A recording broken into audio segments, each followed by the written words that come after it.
Halo Sobat Investor, jumpa lagi di channel Investor Jelata. Kali ini update ya, saya akan update tentang saham Arna nih ya, saham perusahaan keramik ya, yang baru saja merilis laporan keuangan akhir tahun 2023-nya ya, yang labanya turun ya, tapi potensi dividennya berapa gitu ya.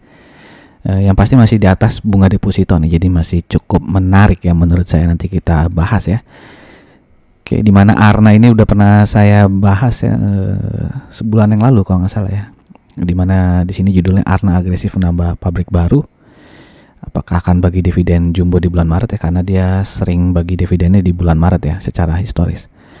Nah, jika teman-teman ingin menonton video ini, jadi sini saya bahas ya tentang perjalanan Arna ya menambah jumlah pabriknya, lalu ada juga tentang prediksi market keramik itu seperti apa gitu ya. Saya bahas di video ini juga, jadi teman-teman jika ingin berminat nanti linknya saya taruh di pojok kanan atas maupun di kolom deskripsi ya.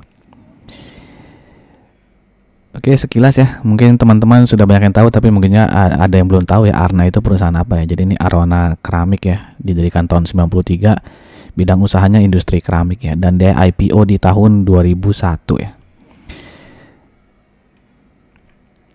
Dan saat ini komposisi pemegang sahamnya ya, pengendalinya itu Bapak Tandean Rustandi ya, yang memiliki 37,32% ya. Lalu ada PT Supra Kreasi yang 14,51%, dan juga masyarakat ya di cukup banyak nih, 46,68% ya. Dan kalau dilihat jumlah asing dan lokalnya ya, ini mayoritas dimiliki oleh lokal sebesar 66% dan 33%-nya dimiliki oleh asing ya. Jadi Arna ini memiliki pabrik ya di 5 lokasi ya. Jadi ada pabrik 1 itu yang paling awal di Tangerang ya, lalu pabrik kedua itu di Serang, di ketiga Gresik, yang keempat di Ogan Ilir ya, Sumsel, dan kelima di Mojokerto ya. Jadi di beberapa pabrik ini tuh ada pabrik misalnya 5A 5B gitu ya. Jadi ada beberapa pabrik di satu lokasi ya. Dan semua ini saya bahas tadi yang di video sebulan lalu ya. Saya bahas detail di sana. Lalu ini produk-produk keramiknya, mereknya ada Arwana Keramik, ada juga yang merek Una apa Uno ya, Uno kali ya. Lalu ada merek Arna ya. Oke, untuk teman-teman yang mungkin saja baru mampir di channel ini, saya mengajak teman-teman untuk subscribe, dan jangan lupa untuk klik loncengnya ya. Kita lanjut ya, di mana tahun 2022 nih ya, bisa dilihat ya, pendapatannya naik 1% saja, tapi profitnya naik 22%. Dan kalau kita lihat ya, perjalanan Arna ini sangat baik ya, dari segi revenue maupun dari segi profit ya. Tiap tahunnya dia selalu bertumbuh nih ya, selalu di atas 25% nih bertumbuhnya ya, 29%, 33 ya, bahkan sempat naik 49% dan 45% ya, padahal lagi pandemi nih ya. Jadi cukup luar biasa lah pertumbuhan profit dari Arna ini, konsisten ya. Dan ini laporan keuangan 2023-nya ya, selama tahun 2023 dia jumlah pendapatannya di tahun ini turun ya. Nah, baru kali ini dia turun ya, padahal kan tadi dari tahun 2016 sampai 2022 dia selalu naik tuh ya pendapatannya maupun profitnya, dan kali ini dia mengalami penurunan nih. Pendapatan turun 5,38%, lalu beban pokok penjualan ada naik sedikit ya, 0,65%, sehingga membuat laba kotornya turun 14%. Dan setelah dikurangi beban penjualan dan beban-beban lainnya, itu laba usahanya turun 22,9%. Dan setelah dikurangi pajak dan lain-lain ya, laba bersih total ya, itu turun 22,7% ya. Oke, kita bandingkan dengan beberapa saham lain ya. Nah, waktu itu di video sebelumnya saya naruh MLIA ini karena saya waktu itu tidak terupdate ya. Saya pikir MLIA ini masih menjual keramik ya, karena kan dia ada Mulia Keramik ya, selain juga jual-jual kaca ya, produk kaca gitu ya. Dan ternyata ada salah satu penonton channel ini ngasih tahu kalau Mulia Keramik udah dilepas ya. Jadi si MLIA ini sekarang hanya produk kacanya saja gitu ya. Tapi kalau CAK dan IKI ini emang emiten-emiten yang bergerak di sektor keramik ya. Nah, kalau kita bandingkan di sini, earning per share dari Arna itu jauh lebih besar ya dibandingkan CAK maupun IKI ya. Untuk PER juga dia yang paling rendah ya, IKI itu 416, bahkan CAC ini minus ya karena dia mencetak rugi ya, bukan mencetak laba ya. Tapi kalau dibandingkan MLIA, dia Arna ini masih kalah ya. Kalah murah secara PER ya dibandingkan MLIA. Lalu untuk PBV juga, nah untuk PBV ini Arna jauh lebih besar ya dibandingkan CAC maupun IKI. Tapi bisa teman-teman lihat sini, ROE dari Arna sangat tinggi ya, 24% ya. Sangat jauh dibandingkan IKI, CAC, bahkan dia jauh lebih besar dibandingkan MLIA. Untuk DER juga ya, dia tidak terlalu besar hutangnya ya. DER-nya itu di 0,41. Dan si Arna ini masuk ke sektor industrial, di mana subsektornya adalah industrial goods. PBV-nya rata-rata tuh 1,48. Berarti Arna sedikit di atas rata-rata, bukan sedikit ya, agak besar lah jauhnya. Perbedaan 1,48 versus 2,69 ya. Dan rata-rata subsektornya juga PER-nya 0,83, sedangkan Arna PER-nya 11,15. Jadi kalau berdasarkan rata-rata subsektornya nih, Arna jauh di atas rata-rata subsektornya ya. Tapi kalau dibandingkan CAC dan IKI, dia masih bisa dibilang lebih murah ya, terutama kalau kita ngeliat ROE-nya, karena ROE-nya sangat besar, 24% ya. Jadi PER-nya wajar 11 kali ya dibandingkan dengan IKI yang udah ROE-nya kecil tapi PER-nya sampai 416 nih ya. Kalau CAC sih mendingan kita lihat dulu lah ya, apakah ada perbaikan dari sisi profitnya atau enggak ya, karena agak riski juga kalau beli saham yang rugi ya, kecuali ada yang goreng-goreng lah gitu ya. Oke, sekarang kita masuk ke history PER Arna 5 tahun terakhir, itu ada di 14,55 kali ya, dan saat ini diperdagangkan di sekitar 11, tadi ya, 11. Jadi dia bisa dibilang secara historis PER Arna sendiri dia saat ini under value lah, karena rata-rata 5 tahun terakhir itu 14,5 ya.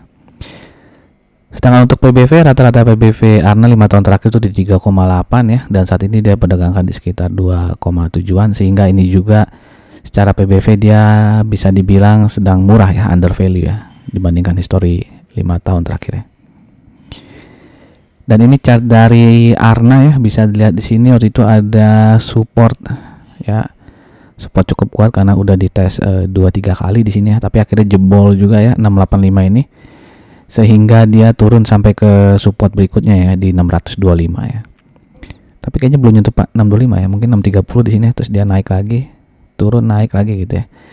Dan saat ini bisa dibilang dia sedang sideways ya, sidewaysnya di antara 795 sampai dengan 625 lah ya. Jadi dia bergerak di antara 625 sampai dengan 795 ya. Kalau secara EMA dia masih bisa dikatakan downtrend ya, karena dia masih di bawah EMA 20-nya ya. EMA CD-nya juga nih masih turun ke bawah ya. Tapi ya kita lihat saja ya, apakah 625 ini akan dites lagi terus dia mantul ya, atau dia langsung sideways di antara 680 670 terus dia naik ya, bisa naik ke atas ya 795. Tapi ada resisten pertamanya ya. Resisten pertamanya di sini ya, di 715 ya. Lalu kalau itu tembus dia bisa ada resisten lagi di 735, baru ke 780 795 ini. Jadi masih agak panjang lah perjalanan ya. Kalau mau aman ya nunggu dia tembus 795 ya untuk mengkonfirmasi terjadinya perubahan tren nih. Kalau saat ini dia cenderungnya sideways ya. Oke, ini histori dari dividen historinya Arna ya. Di 2 tahun terakhir dividen payout ratio-nya itu 69%, dan di video yang bulan lalu ya, waktu kuartal 4, laporan keuangan kuartal 4 belum keluar ya, saya membuat prediksi ya dengan mengasumsikan kalau kuartal 4-nya itu earning per share-nya mirip-mirip dengan kuartal 3 lah, Rp14 ya, sehingga waktu itu saya prediksi earning per share selama 2023 itu sebesar Rp62,04. Dan kalau diasumsikan dividen payout ratio-nya mirip seperti tahun lalu 69%, berarti potensi dividennya adalah Rp42,8 ya. Dan saat video itu dibuat, harga Arna tuh masih di harga 720 ya. Kalau di kemarin penutupan hari Selasa kan udah turun ya ke Rp680 nih ya, penutupan hari Selasa 13 Februari berarti ya. Dan kalau waktu itu ya saya prediksi potensi dividen yieldnya 5,9% ya, karena waktu itu harga sahamnya masih di 720. Terus kalau asumsi kedua ya, kuartal 4-nya itu adalah Rp16 ya, Rp16 itu dari mana? Ya rata-rata kuartal 1 tambah kuartal 2 tambah kuartal 3 dibagi 3, rata-ratanya itu adalah Rp16.